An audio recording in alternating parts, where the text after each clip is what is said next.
to our second Friends of Air Force History and Heritage webinar for today. You all know the usual housekeeping. Please go to mute, and if you decide that you want to nip off for a cup of coffee or something, just turn your video off as well. And we think today Peter Dunn OAM is going to be recording Adam's presentation today, and that'll be available up on, after today, will be available on Peter's website, Oz at War. So thank you very much for that, Peter. That's great. And we've just had a couple of people sign in. That's terrific. And as I say, when Adam's finished his presentation, I'll take the first questions, and then, as we normally do, everyone just sort of have a go on the chats, and I'll call you up for questions. So, without further ado, I'd like to welcome our guest speaker today, Adam Lunney. Adam's had a career in the police force, he tells me, but at the same time he's had a lifelong interest in military history. He's very widely read on the subject, as he would have to be, because he holds a Master of Arts in Military History, awarded from University of New South Wales Australian Defence Force Academy. In 2018, he published Ready to Strike, the Spitfires and Australians, the 453 RAF Squadron over Normandy. Now, this was his first book, and despite the fact it was his first book, he got a highly commended by the Chief of Air Force in the 2018 RAF Heritage Award. So congratulations on that one, Adam. That's fabulous. Thank Adam's you. second book is Weed Together, 451 and 453 Squadrons at War, published in 2020. And as he said, when he's not giving talks on World War II TV, he spends time researching and writing. We were only reflecting last night how great that is when you've got the time to do it, and that's really terrific. So, look, thank you very much, Adam, and I'll hand over to you, and I look forward to what I believe is going to be a terrific presentation. Thank you. Just want to make sure everyone can see the screen I've put up with the first slide there. Yep, everyone's nodding and thumbs up. Okay, then, away we go. Thank you, Marianne, for the introduction, and to the Air Force generally for hosting these events, and to everyone else for coming along. 451 Squadron isn't one of the famous squadrons, but regardless of that, they played their role in the war. Everyone did their part, and I've called this talk Frustration on the Fringes, because that frustration basically followed them around everywhere they went, unfortunately. That photo there on the opening screen was actually taken in May 1943 near Idku, which was a 451 Squadron airfield. An airfield in the desert was basically defined as a piece of the desert that no one else is using. And you can just imagine the Australian there talking to the farmer and saying, excuse me, can you point us to the war, please? We're looking for some Germans. And that was an ongoing issue for them, trying to find out where they were. And the question is always, who were they? Where did they come from? What did they do? What were their experiences, and how did they feel about it all? A couple of years ago, I was at a history talk, and the person giving the talk mentioned a person by the name of Bertolt Brecht. If you've seen the war movie Cross of Iron, there's a part of a poem of his at the end, and he has another poem, and I'm certainly not an aficionado of poetry or anything like that, but Bertolt Brecht has a poem called A Worker Reads History. And part of it, which has really spoken to me and sort of informed how I do my work, goes like this. It says, in the evening, when the Chinese wall was finished, where did the Masons go? Imperial Rome is full of arcs of triumph. Who reared them up? And then it goes on later. Young Alexander conquered India. He alone? Caesar beat the Gauls? Was there not even a cook in his army? So that really makes you think about, okay, we know the big names. We know Montgomery, we know Rommel, we know Patton, we know Eisenhower, all those people. But they weren't the guys who went out and did battle. They weren't the guys who went out and fought. There was no table set up for the two generals to do an arm wrestle and decide who won the battle. There were thousands and thousands and thousands of people contributing to those victories or defeats, depending on whose side you're on. And so when I write, I try and think, who are the people that did the work? Where are they from? What were they like? What did they say, do, think, and feel? And so I always try and bring in the personal stories to reflect the individual experience in comparison to the global events, or even the events of a particular battle.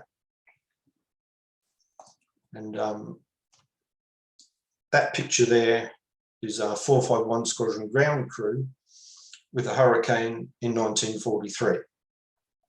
And hurricanes in 1943 is another thing up for discussion.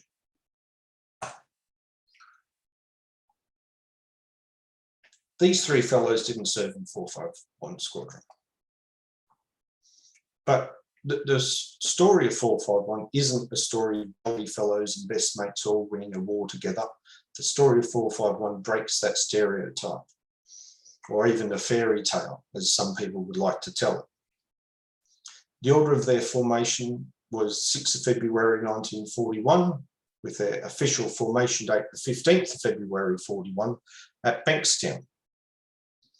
By April, they were on a train to Sydney Harbour, and then they took a ship to Egypt, arriving on the 5th of May. When they arrived in Egypt, they were told they were going to be equipped with hurricanes. No one had flown one.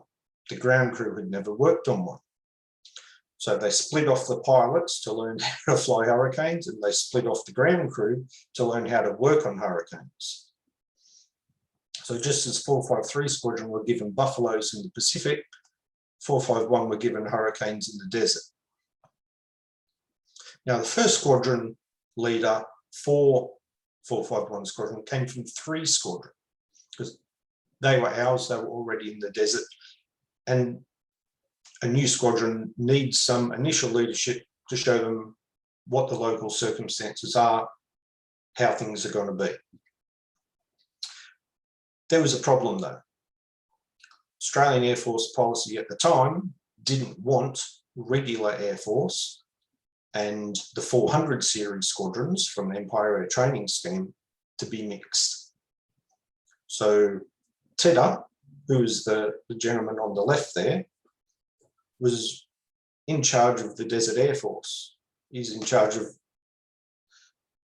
whatever type of aircraft you want to name, all in the Middle East. He's running the show. And he says, I want to be able to move the Australians around as I choose to get that squadron into action as soon as possible. The Royal Australian Air Force said, well, you can lend some of the people from 3 Squadron to 451, but then they have to go back to 3 Squadron. And he didn't like that. What he could have done, in theory, was split up 3 Squadron into 3 parts. One part leads 3, one part leads 451, and another part leads 450 Squadron, which had arrived around the same time. That way, each squadron has a core of experienced personnel, both air crew and ground crew. They can form a wing of 3 squadrons, and then they can move them around the desert to a quieter part of the front line, get some experience, and then move them into a busy part of the front line. But there's a problem. Those 3 squadrons didn't all have the same role, and those 3 squadrons weren't all allocated the same aircraft. So as an administrative problem, it wasn't going to happen either. So 451, I guess, missed out in that the potential of having some more experienced people come in to lead them into battle, so to speak, wasn't taken up in the way that Tedder wanted to apply. So eventually, after some of the pilots had went OTU in the desert, and the ground crew have learned how to work on a Hurricane, how to take the wings off, what a Merlin looks like, how to fix it, how to take it apart. And this is all in desert conditions. So makeshift pulleys, makeshift frames, make it up as you go type of facilities. At the end of June 41, 451 are sent forward. You're now an operational squadron for the purposes of desert operations. You take over the equipment from 6th Squadron. And anyone who's been in any organisation where they take over someone else's equipment, they always find it lacking. And that was the case here as well. There weren't enough parachutes for each pilot, only for whoever was flying. So the parachutes were a communal property. Some of the 6th Squadron pilots had to transfer to 451, and some of those pilots had recently come from 229 Squadron. So it was a real mix, cross your fingers, hope for the best sort of situation, which was the desert at the time. All the processes were still evolving. They were still learning. 451 Squadron wasn't a fighter squadron, even though they had Hurricane, they were an Army Corporation squadron.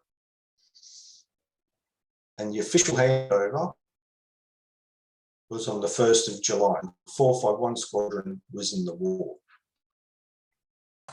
But they didn't necessarily get the war they wanted. There's a picture of a desert Hurricane from 451 Squadron being flown by Geoffrey Morley Mower, an RAF pilot flying with the Australians. He wrote his own book about his experiences in the desert called Mrs. Schmidt Roulette, which is an excellent book. But the Australians looked at the 8 guns on the Hurricane and said, we want to fight the Luftwaffe, we want to shoot down Mrs. Schmidt's, we want to shoot down Stukas. This is the war we want. But you don't get to fight the war you want, you get to fight the war you're told to fight. And Morley Mower heard some of the Australians having a chat to each other. And one of them said, did you see M squared, which is what they called Morley Mower, with his book of poems? I reckon the poems are queer. And the other voice replied, just our luck to be being with Keller Caldwell and ending up with a bunch of fairy poems who don't know how to fight. So these aren't very happy Australians. They've been sent from Australia all the way to North Africa, all volunteers, all wanting to go out, find the Germans, kill them, win the war, as bluntly as that is. But they were told, fly from A to B, look for trucks, look for tanks, look for movement in the desert, write it down, bring the information back.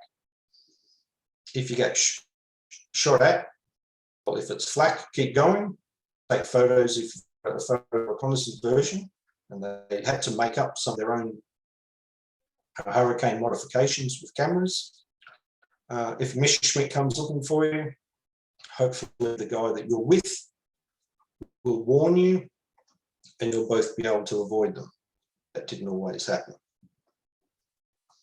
Now, unfortunately, when Morley Mower arrives at the squadron, he's told by the squadron leader at the time, who is British, that the British members of the squadron aren't very popular with the Australians.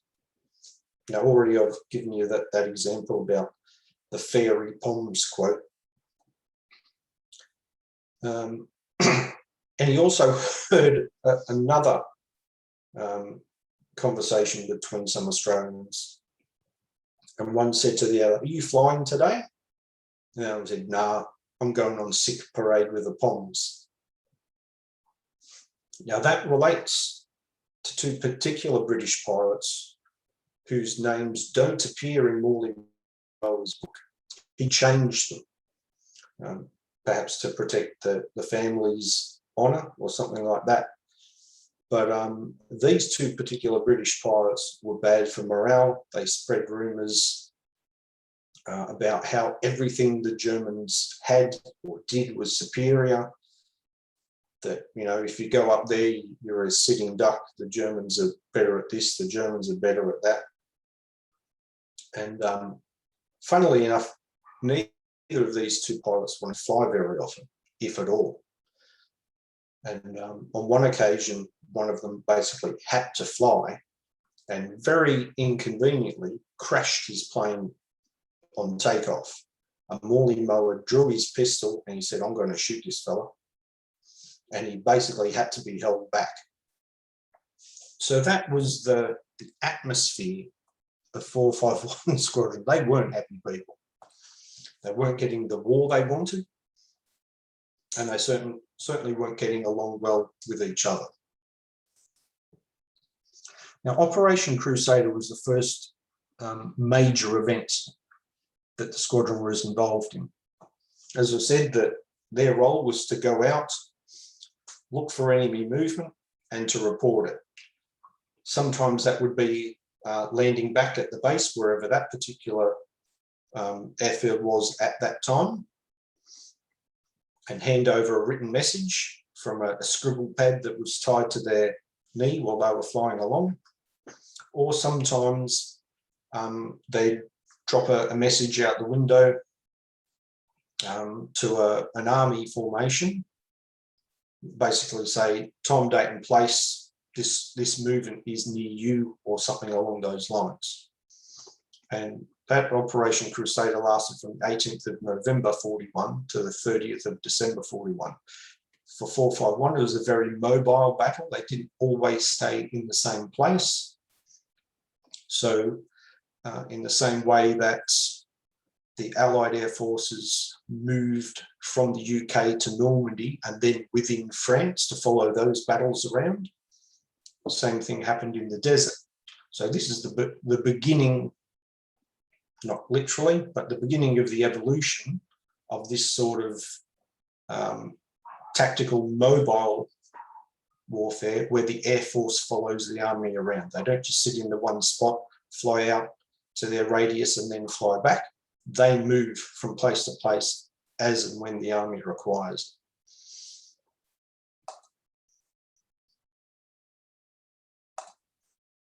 But after Crusader, 451 are withdrawn. And in early February of 42, they're sent to Lebanon.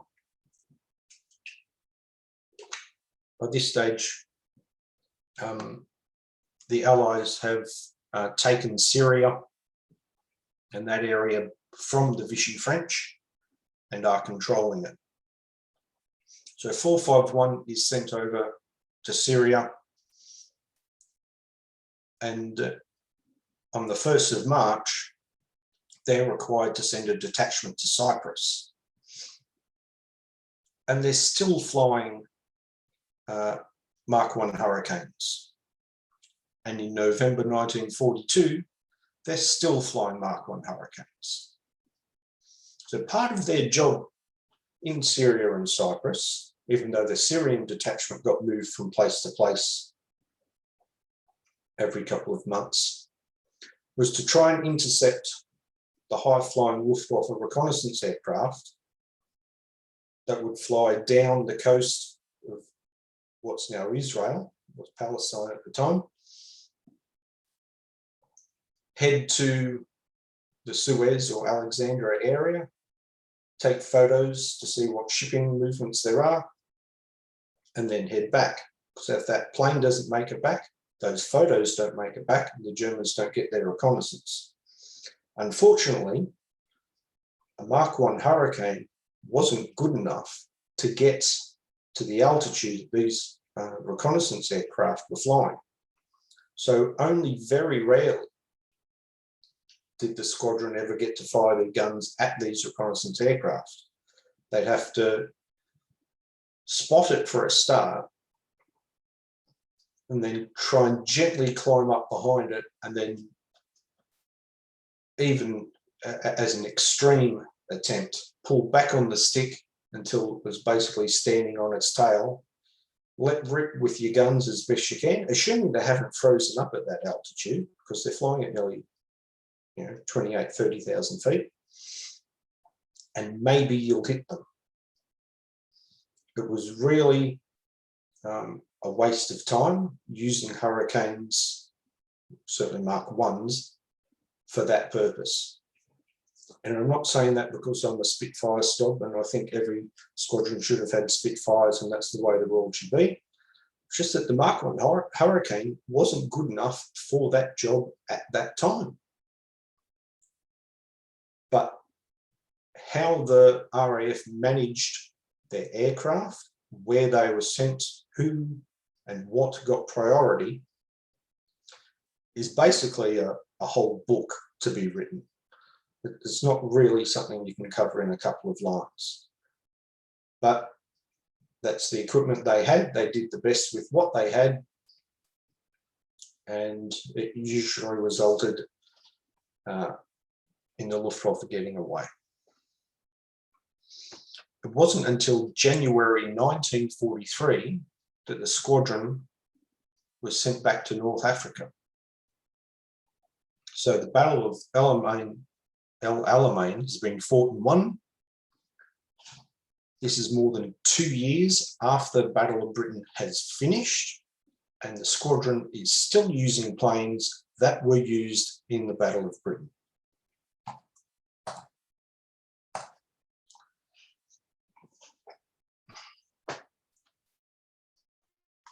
By February 43, the squadron's back near Alexandria doing convoy escorts. So the convoys are now coming up through the Suez Canal, moving along the coast from the east and the west of the Mediterranean, because Operation Torch has taken place over in Morocco in November 42. You've got Allied forces coming across the top of North Africa from that side, and across the top of Egypt into Libya from the other side. So in February 43, they received their first Mark 5C Spitfires, and they're reclassified as a fighter squadron. And this makes them all very happy. However, they don't necessarily get a lot of training on Spitfires. So in some of what I've read from the pilots' logbooks, on these convoy escorts, they're teaching themselves how to fly a Spitfire. You can take off and you can land, but how does it handle in the air? Well, we're going to spend this hour-long convoy escort flying along the coast, finding out. So you're going to try some rolls, try some loops, try some turns, see how the aircraft behaves, and learn how to fly that Spitfire properly, because they certainly didn't go to an OTU. In March of 43, the question about 451 being in North Africa and their role was raised by their squadron leader at the time, who was a wing commander. And he wrote, "The original desire of all ranks to serve overseas in an active theatre of war has vanished, because they really haven't spent a lot of time actively participating in the battles." He said, "The personnel of the unit were unanimous in their natural desire to return to see action in the defence of Australia," because they thought they were being wasted in North Africa. Watching the Luftwaffe fly by while we've got half or a third of the squadron based in Cyprus and the other half moving from place to place in Syria, they thought was a wasted effort. But someone has to do it. As I said at the beginning, you don't necessarily get to fight the war that you want to fight. So the letter went on. He requested that the squadron being moved to the front line instead of, and I quote, being condemned to the morale-sapping permanent duty of defending centres remote from enemy activity, where boring repetition of exercises devoid of any interest. So basically, he was saying, give us a war or send us home. But had 451 been sent to the Pacific at that stage, then they would have found themselves potentially with the other Australian units in the Pacific being upset at being sidelined by MacArthur and not being allowed to participate in his war in the Pacific. So it wouldn't have necessarily improved their potential for action. So on the 4th of May, command of the squadron was handed over to another officer. It was the wing commander who wrote that letter, was sent back to the UK. It was Air Marshal Sholto Douglas, who was in charge of the units of which 451 Squadron was one of many. Didn't like this wing commander's attitude and threats or demands, however you want to interpret it. Said, I don't like the way you're behaving. You can get back to the UK. I'm not going to have you in my command. So basically, shut up and do as you're told. If you're going to complain, I'll sack you. And that's what happened. Now, in the desert, there were no typhoons. This here's a picture of what people would normally have in their mind if you said the Hawker Typhoon. It's there, it's got its rockets, it's in the European colour scheme, and it's sitting on grass, not sand. But 451 Squadron were lucky enough in the second half of 1943 to be given the opportunity to test a couple of typhoons for the desert conditions.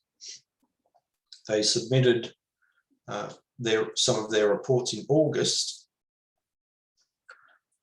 One pilot described them as a long-range hurricane and also said that in flight, it was very fast and very heavy on the controls, hopeless in manoeuvrability, and very homesick for the ground. They were totally useless for desert conditions. Excuse me. Now, if they'd given a glowing report, said, yes, this plane's excellent, it really suits the desert, etc., you really have to think, well, would the RAF have allowed typhoons to the desert anyway?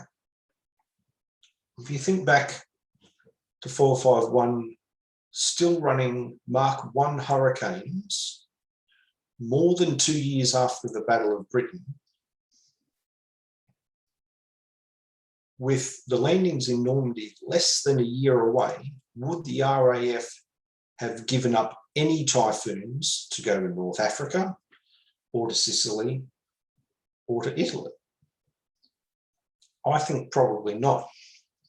Harris, when he was asked for Lancasters to support Operation Torch in November 42, said, no, you're not having Lancasters, they're my best plane. You can have Halifaxes. I'll give you a squadron or two of them to support the landings, but you're not getting my best. So keeping the best in the UK seemed to be policy, either official or otherwise, but typhoons certainly didn't get beyond that testing stage in North Africa. And had they passed that test, I don't think they would have been sent there anyway. Because operations in Northwest Europe were the priority.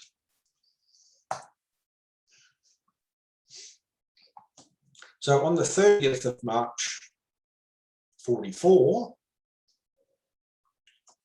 451 Squadron arrive in Corsica. And they think, finally, we're in the war. We're participating. This is what we wanted. This is what we asked for from the beginning, years ago. But despite arriving on the 30th of March, their first operational sortie isn't until the 23rd of April. They need to get their bases and things sorted out. And I've put on the map there from where you get a few coloured lines. From the right at Porretta, the red line represents a fighter sweep using those towns as waypoints. The green line is an escort to American bombers. And they were doing this almost every day, weather dependent, of course. But on the 12th of May, the airfield that they were based on at Corsica was bombed by the Luftwaffe. The war had come back to 451 rather than 451 taking it to the enemy. So we'll come back to this map in a minute. So it was on the 12th of May at night, the Luftwaffe came over, bombed the airfield, not with large bombs, but more like cluster bombs, bomblets, even hand grenade sized munitions.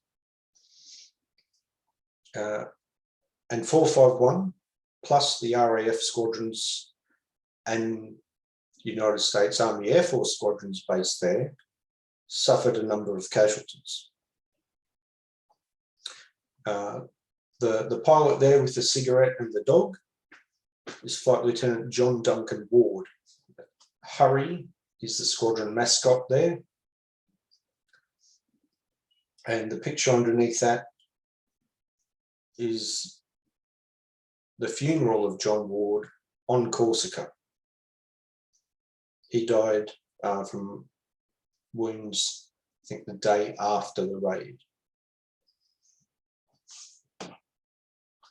And on the left, the Spitfires with the BQ serials, that's 451's marking at the time, and all the airfield matching there, that's their base on Corsica at the time. The squadron held a number of funerals because not everyone was killed on the night. As I said, some died of wounds afterwards. And at the service of the funeral of those who died, there were 2 poems read. And I found them in the squadron records when I was doing my initial research, just to find the names and the service numbers of the people who were in the squadron so I'd know where to go when I got to the archives. The first of the 2 poems, or 2 readings, was written by the ground crew. And they said, "We left Australia together, we arrived abroad together, we lived, we worked, we served together. We were all part of the family of the great squadron, cemented together by youth, by a sense of duty, and by a common interest. We together faced seen and unseen dangers. We were together when they met their death. Gallant comrades, everyone, their graves are planted in a land far from home and kith. But their names live on in our hearts. The unfinished task is in our hands to perform with their devotion and their unselfishness." When I read that in the squadron records, I hadn't written anything. I was just looking up names, trying to get a basis for the research to develop from. And having read that, I was immediately struck by the we together repetition. And I said to myself, that is going to be the name of the book. And that's when it struck me. This is how it's going to be. It has so many different applications, not just the origin there, but it also applies to 451's later service with 453 from the UK. So back to the map. After that raid, they moved their base to Sarajevo. Now, very confusingly, even though Corsica is not necessarily a large place, there is more than one Sarajevo on the island. So there's one just a few kilometres south of Poretta. They're on the east coast, but there's also one all the way down the bottom. They moved to the one just south of Poretta. They only moved the airfield a short distance. But on the 7th of July, they moved over to St. Catherine Bay, because what was coming were the landings in the south of France. So from there, I've put a number of coloured lines in to represent some of their operations. Most of them are escorts. The green line that goes almost directly up, I didn't miss Genoa. The raid actually went past it. And once again, they escorted American bombers, not doing direct battlefield support, but interdiction, getting to the enemy supplies before the enemy can use those supplies against you. Operation Dragoon, or Anvil, however you know it, took place on the 15th of August in the south of France. The Americans and the French land. Very few British or Commonwealth units that are involved. But 451 Squadron are there performing escorts and patrols, contributing to the success of the operation. And you see just a little bit north of Toulon, there's a town called Quers, assuming that's how you pronounce it. 451 were moved to there, which was an old French Air Force base, to support the operations in the south of France. Their plan was to move maybe 3 weeks after the landings, but the landings had progressed so well that movement was brought forwards. So by late August, so within 2 weeks of the landings, they're operating from the south of France.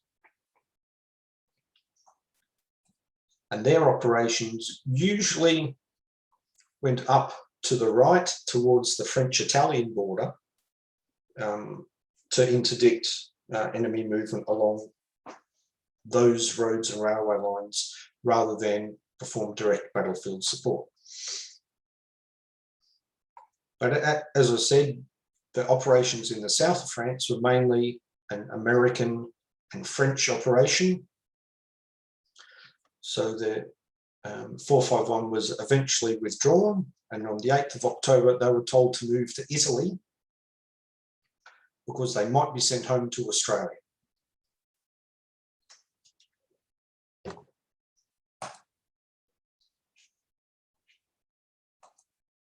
But they weren't. So that picture there is of them at Granano in Italy, basically waiting for something to do, waiting to be told where they're going and what they're going to be doing next. So on the 8th of October, that they're told to go to Italy, but on the 1st of November, there's new news. Hurry up and wait. You're not going to Australia anymore. You're going to the UK. November 1944. They're told on the 1st of November, and they arrive in Liverpool on the 30th of November. So they've been out of action for nearly 2 months, in addition to years spending time in Syria, watching the Luftwaffe fly by as they please. But even though they arrive in Liverpool on the 30th of November, their first operations from Norfolk aren't until the 5th of January, 45. So they're out of action for nearly 6 weeks. They fly a couple of bomber escorts, but they're taken off operations on the 21st of January. So suddenly they're in the war again, suddenly they're not in the war. But there they were giving a new role. It was time to go practice dive bombing, because they were going to join up with 453 Squadron and others to hunt down the V2s being launched from the Netherlands. But even though they were taken off operations on the 21st of January, the next operational sortie wasn't until the 4th of March. That's another 6 weeks out of actual operations. Now the picture on the left there, it is stretched a bit, but it's a V2 rocket on display at Trafalgar Square in London. And the map there represents some of the operations of 451 and 453 squadrons when they flew together. So they were supposed to be based at Matlask on the north coast there, but it was flooded out. So they usually operated from Coltishall near Norwich there, and they'd carry either 2 or 3 bombs. If they carried 2, it would be a 250-pound bomb under each wing. If they carried 3, it would be those 250-pound bombs plus a 500-pound bomb on the centre line, which would replace the drop tank usually carried. So fly across the channel to the area of The Hague, look for their nominated target. The weather all during this period was generally cloudy and terrible, so very rarely did they actually see a target worth attacking. That was a designated target. Usually they'd fly over, look for their nominated target, not necessarily find it, and then go down and have a go at some trucks or a staff car, a motorbike combination, or bomb a railway instead, something to contribute to the overall effort. Then what they would usually do is fly down to Ursel in Belgium, and as one pilot described it, they'd have a pee and a cup of tea. While they were having their pee and a cup of tea, the planes would be refueled, rearmed, then they'd fly back up towards The Hague, look for another target, either a designated one or a target of opportunity, make an attack, and then fly back to the UK. So they could fly effectively 2 attacks in a day per aircraft. Sometimes on those operations, they would see V2s coming up through the clouds, and they could fly towards where they came from, but the trail would dissipate quite quickly, and you could almost never actually spot it on the ground. So the success of the operations was more to hinder the German operations than actually destroy V2s on site prior to launch, because the Germans would turn up, launch it, and then disappear again. They weren't fixed sites. They just needed a big enough section of concrete or bitumen to set up the equipment, launch it, and then disappear again.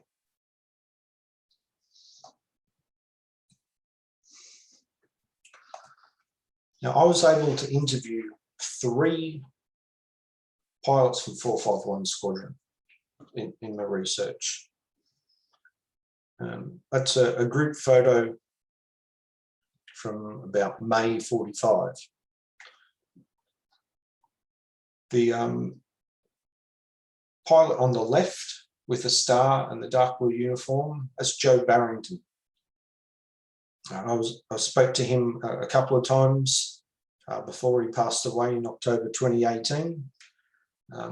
He was a lovely old fella, and you really have to think that when you're speaking to a veteran, regardless of what it is they've participated in, the person you're seeing isn't necessarily the person they were so long ago.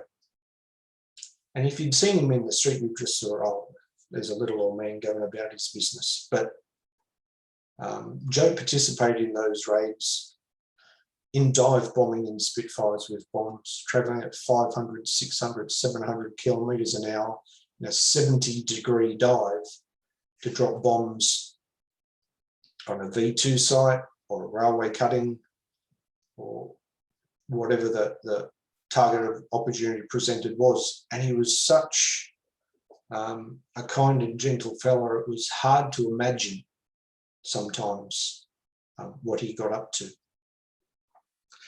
The other fellow with a star on him in the flying uniform there, that's Sid Handsaker. He was the very first pilot I interviewed in all my research. Sid's still with us, he turns 100 this year. And he came in to 451 just after they finished the operations against the V2 sites. The third pilot I was able to interview was Alec Arnell. He's not present in this photo because at the time he was a prisoner of war. He'd been hit by flak in Italy from operating from Corsica, and he was a prisoner.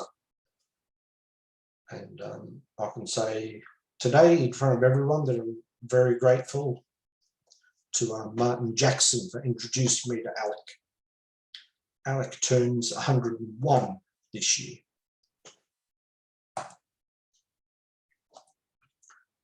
Now that there is a lovely Spitfire Mark 14 from October 45, belongs to 451 Squadron. See my mouse there, just near the cockpit. There's a Squadron emblem painted on the side there. It's got the big fairings for the Griffin engine and a massively long nose compared to the earlier Spitfires. Big 5-bladed propeller too.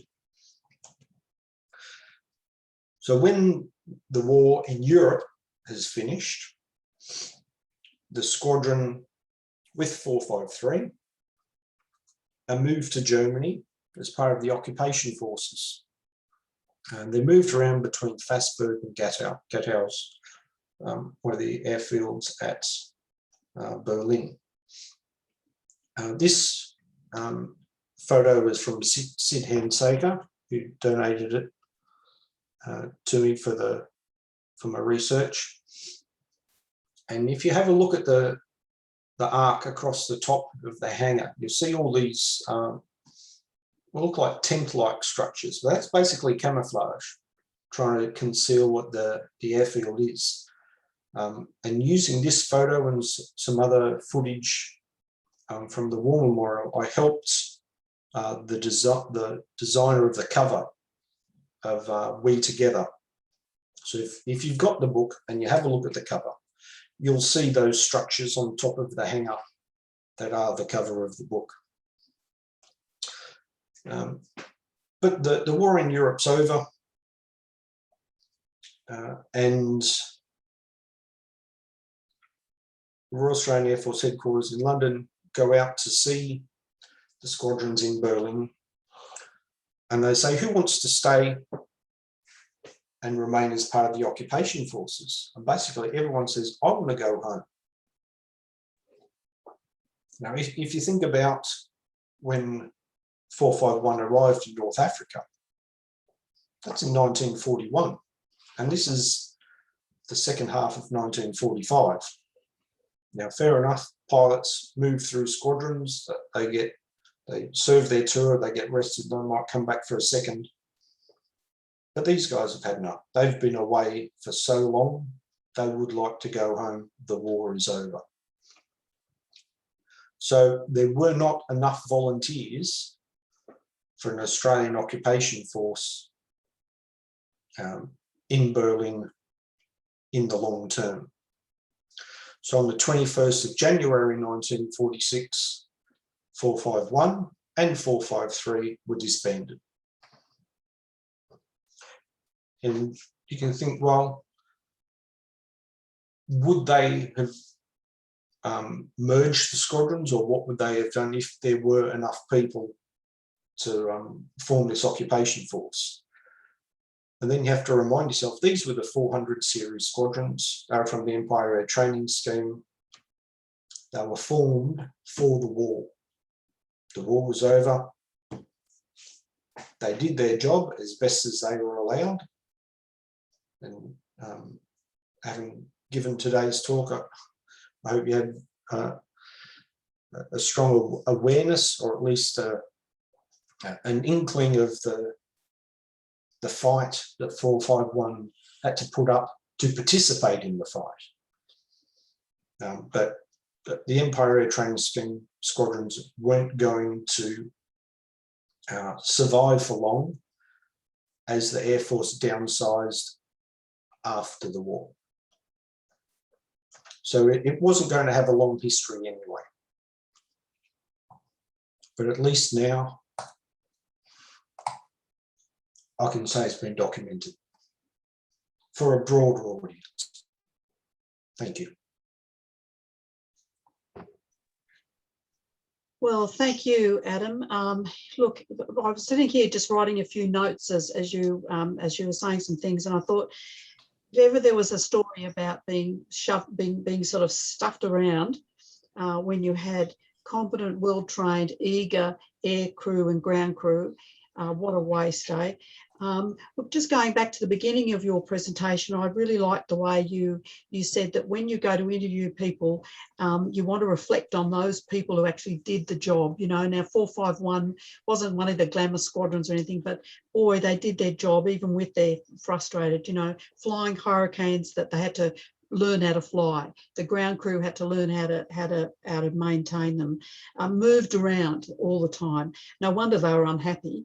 You know, and I can just well imagine them when they asked them, would they like to be part of the occupational force? No, we want to go home. You know, I can you know, understand that.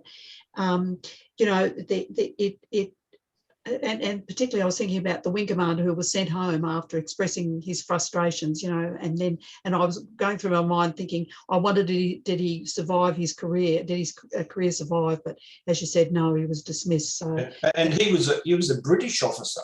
Yes, trying to represent the Australians. Yeah. And management just wouldn't take it. They said, no, back to the UK you go. That's right. The top brass just didn't want to hear about it, you know. So, look, I made lots of notes here because I just think it was terrific. I love the poem by the ground crew, We Together. Fantastic. I think, oh, that's great. And you know, I think even the name of your talk today, Frustrated on the Fringes, boy, were they ever. But you know, we need to write these stories as well, not just the, you know, the glamour squadrons and the glamour boys, you know. There's the odd glamour girl and you know, the ladies, but you know, we need to get those. We need to get those stories. They're really, really important. But the one question I wrote just towards the end here: was there anyone from the original, you know, that originally sort of set out in 1941 that actually went home in 1945? Any of the original people? It's possible there was. I think probably for aircrew not, but. 451 Squadron as a squadron didn't produce aces and people like Caldwell and things like that. But what they did do was end up with 6 or 7 people who had served with 451 leading other squadrons in the Mediterranean. So people will get promoted and then moved to another squadron as a flight commander, and then moved to another one as a squadron leader. So although they weren't a breeding ground for aces, they were a breeding ground for leaders. So I don't think there was anyone who stayed with the squadron for the entire time, to the best of my knowledge, but a nominal role for someone like 451 would be massive. Yeah. Thanks, Adam. Look, one of the things I made a note of, please, if you could pass on the details for Sid and Alex.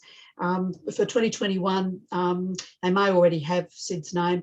Everyone who turns 100, and if it turns 100 this year, they're getting a lovely commemorative plaque and a letter from the Chief of Air Force. So I'd love to make sure that the both of them are on the list. So that would be great. Alec turned 100 last year, and he got a call for Chief of Air Force, I think.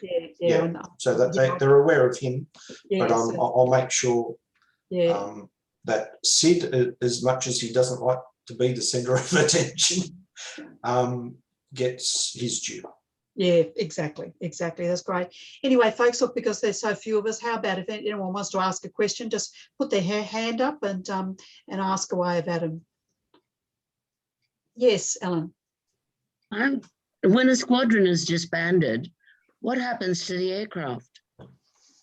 Well, in this circumstance, they flew them back from Germany to the UK. They moved around a few different bases and then just dropped them off at a maintenance unit. Said, thank you very much. And that was it.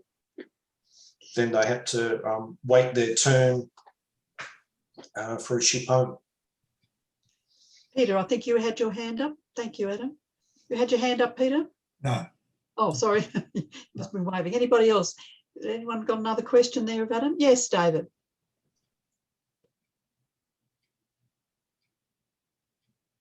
We can't hear you, David. Might have to turn your mic up a bit.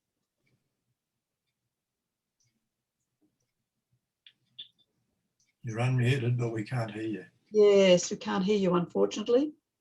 Ah, never mind. Never mind. Maybe you could email Adam. Write a note. Yeah. Oh, well, put on chat. Yes, exactly. Yeah, that's a good idea. There, thanks, Ellen. Yeah. Graham, did you have your hand up, or you were just waving? Just waving. Oh, okay. All right. Any other questions, folks? No. This is not directly related to the 451 squadron, which had various British pilots and things serving in it, but there were also Australians that served in the RAF. My father-in-law actually was with the RAF, and I assume he came from South Australia. He must have started with the RAAF and then got shifted somehow or other. I think it wasn't Bomber Command, it was some sort of Coast Guard thing, and he disappeared in 1945. Oh. Yeah, there were thousands of Australians all through the Royal Air Force. Yeah. I'm working on a book about the Australian and New Zealand contribution to the Normandy landings at the moment. And if you can name a Royal Air Force squadron, I could probably tell you the name of an Australian or New Zealander who was with it, either as a pilot, a navigator, whatever. He was a warrant officer, and his name is recorded on the Runnymede Memorial in England. So he would have been either lost at sea or just not recovered. Yeah, he was lost at sea. Yeah. Okay, folks, any more questions? Thanks, Adam. Any more questions? Well, thank you very much, Adam. So that was terrific. Thanks for having me. Well, yeah, thank you. And please show your appreciation, everybody. Thank you very much. As I say, I'm going to get that book and have a bit of a read of it when I have some time. It sounds terrific. You know, boy, you know, they did their service, didn't they? And I can sense their frustration. You know, every time they moved around, made promises, and then say, "Oh no, not now. We're going to get you to do this." Oh, what a waste! What a waste! Yeah, and I think, you know, rather than another book on the Battle of Britain or another book about Douglas Bader or Johnny Johnson, or how about something like I've said for that poem where a worker reads history, for the people who aren't known, but still That's right. made a contribution. Exactly. I'm actually writing a part in a book that we're going to hopefully put out at the end of the year called Then, Now, Always, which of course is the sort of the logo for 2021. And you know, the story I'm writing is on people. And I mean, how do you talk about 300,000 people who have served in the Royal Australian Air Force? And I start by saying, you know, the story is so vast and so complex that you couldn't talk about all the people that have served in the Royal Australian Air Force in one chapter. So you've got to sort of pick out examples of what people have done, you know, and I've tried to pick, you know, you've got to talk about the great and the good, you know, but I've tried to pick some of the ordinaries, you know, those so-called ordinary people who, you know, are the backbone of the Air Force. So working on that at the moment. So you know, that gets the tick. Hopefully there'll be a few more of those people recognised. But well, even in recent research, I found in the file of a member of ground crew, he basically threatened higher command, saying, I'm a member of the ground crew. I've been sent all the way to Europe to work on Spitfires, and I'm bored. So just to remind you, sir, that idle hands are the devil's playground. that's right. Yes, exactly. So basically, give me a job or I'm going to go start causing trouble. Yeah. All right then, folks. Well, look, thank you once again. Thank you, Adam, and thank you to all of you for your continued interest in history and heritage. Huge month for the Air Force, of course. Keep an eye on those. Get into that website that tells you about the Air Force 2021 events. Buy things at the shop. You know, this is your opportunity to get lots of early Christmas presents. Pass on to, you know, to grandkids and friends. I've got a little stack at the moment that people are going to get this Christmas. And also there's that terrific book that's been published. I think I sent it around to everybody, The Aircraft of the RAF. For any of you aviation nuts, that's the book to get. Features every aircraft, of course, that the Air Force has flown, and it's a wonderful publication. So anyway, look, thank you very much, folks. I'm not too sure who our next presenter is going to be, but I'm sure it'll be. We've got so many people out there with great stories and doing wonderful research. So I look forward to being in contact with you. And don't forget, if you have any questions for us, just email hh.engagements@defence.gov.au, or you can send something to me if you like. I don't care. Mary.whiting@defence.gov.au, and I'll be very happy to help you.